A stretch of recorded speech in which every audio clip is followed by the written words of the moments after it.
मोदी 3.0 के 100 दिन पूरे हो चुके हैं। इस दौरान किए गए कामों को बीजेपी का हर सांसद देश की जनता को बताने में जुट गया है।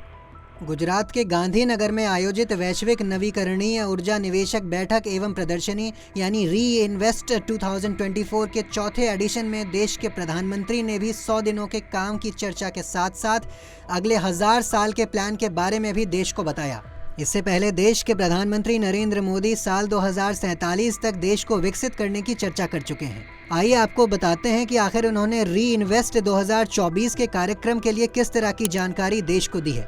प्रधानमंत्री नरेंद्र मोदी ने सोमवार को कहा कि उनकी सरकार ने अपने तीसरे कार्यकाल के पहले 100 दिनों में देश की तेज प्रगति के लिए हर क्षेत्र और कारक पर ध्यान देने की कोशिश की है।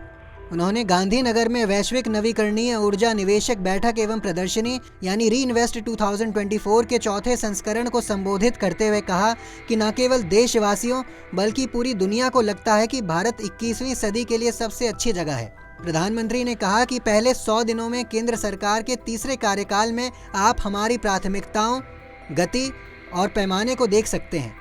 हमने देश की तेज प्रगति के लिए जरूरी हर क्षेत्र और कारक पर ध्यान देने की कोशिश की। प्रधानमंत्री नरेंद्र मोदी ने कहा कि भारत की विविधता, पैमाना, क्षमता, संभावना और प्रदर्शन अद्वितीय है और यही कारण है कि मैं वैश्विक अनुप्रयोग के लिए भारतीय समाधान कहता हूँ। उन्होंने जोर देकर कहा कि भारत अगले 1000 वर्षों के लिए वृद्धि का आधार तैयार कर रहा है और ध्यान सिर्फ शीर्ष पर पहुंचने पर नहीं बल्कि इस स्थान को बनाए रखने पर है।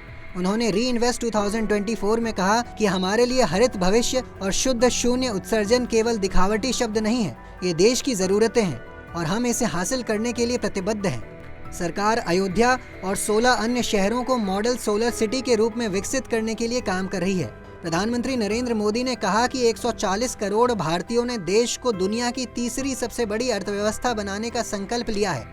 देश के प्रधानमंत्री नरेंद्र मोदी ने कहा कि सरकार ने ग्रीन और रिन्यूएबल एनर्जी से जुड़े कई अहम फैसले लिए हैं। प्रधानमंत्री ने जानकारी देते हुए बताया कि देश 31,000 मेगावाट हाइड्रो पावर जनरेट करने पर तेजी के साथ काम कर रहा है। इस प्रोजेक्ट के लिए सरकार की तरफ से 12,000 करोड़ रुपए अप्रूव किए जा चुके हैं। प्रधानमंत्री नरेंद्र मोदी ने कहा कि देश में रिन्यूएबल एनर्जी की डिमांड में लगातार इजाफा देखने को मिल रहा है।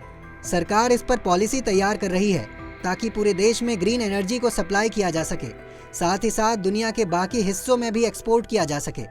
ऐसी ही खबरों के लिए देखते रहें पंजाबकेसरी.com। साथ ही कमेंट सेक्शन में अपनी राय जरूर दें।